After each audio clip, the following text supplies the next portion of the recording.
آپ کے اس سفرنامہ جو آپ کا حج ہے اس کتاب کو پڑھنے سے اندازہ ہوگا۔ محترم حضرات، مولانا نے ایک تاریخ پیش کی ہے۔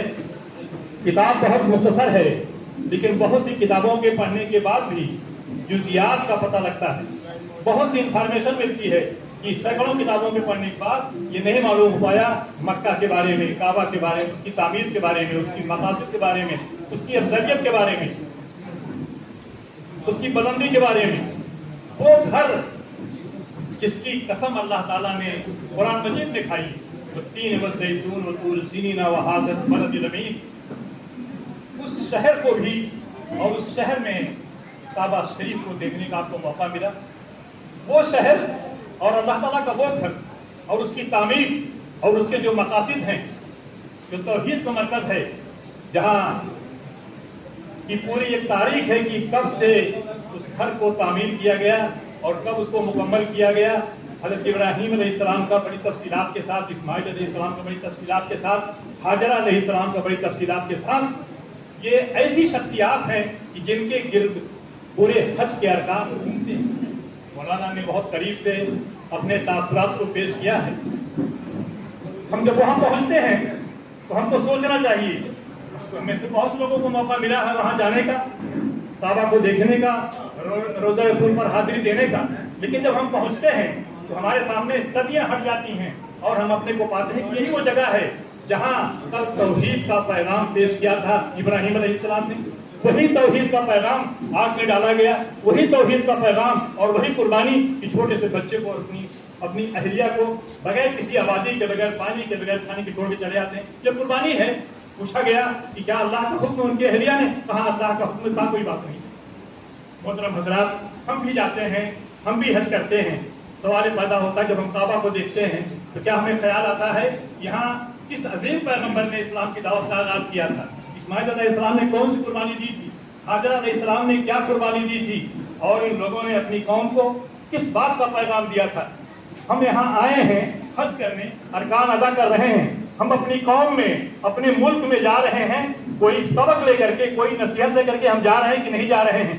ہم ان حضرات کے نقش قدم کو یہاں دیکھ رہے ہیں، وہاں ہم کھڑے ہیں کہ جہاں قربانیوں کے نتیجے میں، اسلام کو پیش کرنے کے نتیجے میں اتنی بڑی بڑی صعوبتوں سے دوچار ہونا پڑا ابراہیم علیہ السلام کو، کیسی قربانی دی اسماعیل علیہ السلام نے۔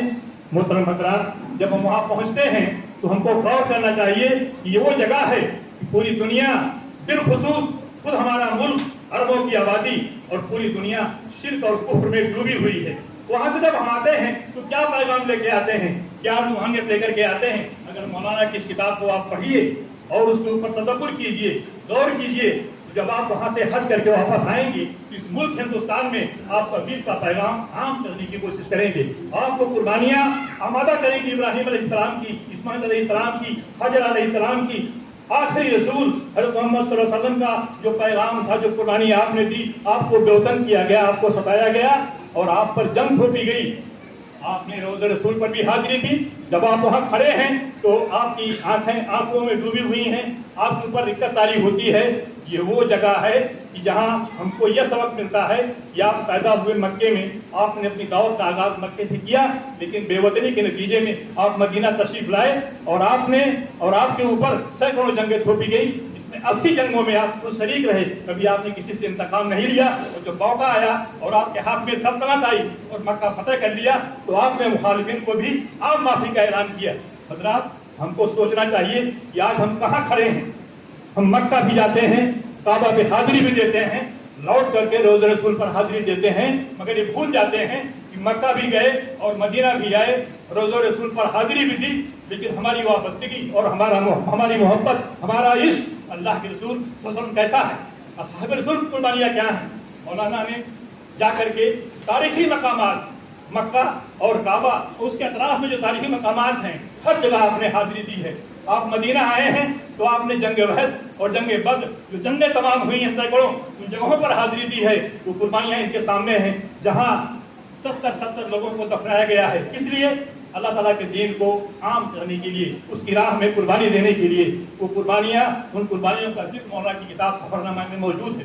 محترم حضرات، آج اس پروگرام سے جو سفرنامہ اور جو کتاب ہے جس کا رسم اجرا ہو رہا ہے، اس پروگرام کی غیر معمولی اہمیت ہے۔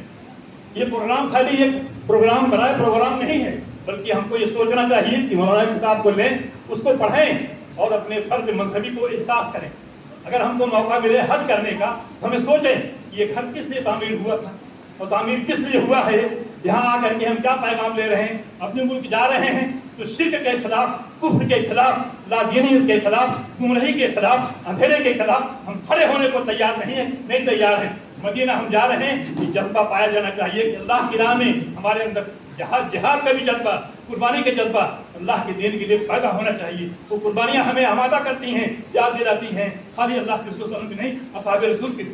اللہ تعالیٰ سے میں دعا کرتا ہوں اللہ تعالیٰ جب کبھی ہم کو موقع ملے مکہ جانے کا، آپ کا گھر دیکھنے کا، اور پھر لوٹ کے مدینہ آئیں اور روضہ رسول پر ہم کو خاطر دینے کا موقع ملے، تو جو ہمارا فرض منصبی ہے، جو ہمارے ایمان کا تقاضا ہے، اس ملک کے آنے کے بعد یہاں کی جو قوم ہے اربوں کی تعداد میں، اس کو صراط مستقیم دکھانے کی، قرآن کا تعارف کرانے کی، آخری رسول کی حیات طیبہ کا انٹروڈکشن کرانے کی ہمیں توفیق نصیب عطا فرما۔ محترم حضرات، انہی لفظوں کے ساتھ میں اپنی بات ختم کرتا ہوں اور دعا کرتا ہوں کہ اگر ہماری جو تعداد اس ملک میں ہے، اگر ہم قرآن مجید کو، اس کی تفہیم کو حاصل کرنے میں کامیاب ہو جائیں اور ہمارا تعلق اور ہماری عشق محبت اللہ کے رسول سے ہو جائے اور اسلام بحیثیت دین کے یہ واضح کنسپٹ ہمارے دل پیدا ہو جائے، یہاں کی آبادی کو ہم اللہ تعالیٰ کے دین کا تعارف کرانے میں، قرآن کا تعارف کرانے میں، آخری جو عظیم رسالت ہے اس کا تعارف کرانے میں، اسلامی جو شریعت ہے اس کا تعارف کرانے میں، یاد رکھیے ہماری رسوائی، ہماری ذلت، ہماری پستی کا راز یہی ہے کہ ہم دین سے دور ہو چکے ہیں۔ دعا ہے اللہ تعالیٰ سے کہ اللہ تعالیٰ ہمیں اپنے دین پر عمل کرنے کی، مکمل طور پر اس کی اللہ کے رسول کی اتباع کرنے کی اور اپنی بندگی کی اور اپنی کتاب کی تفہیم کو اللہ تعالیٰ ہمارے لیے ممکن بنا دے۔ وما علینا الا البلاغ۔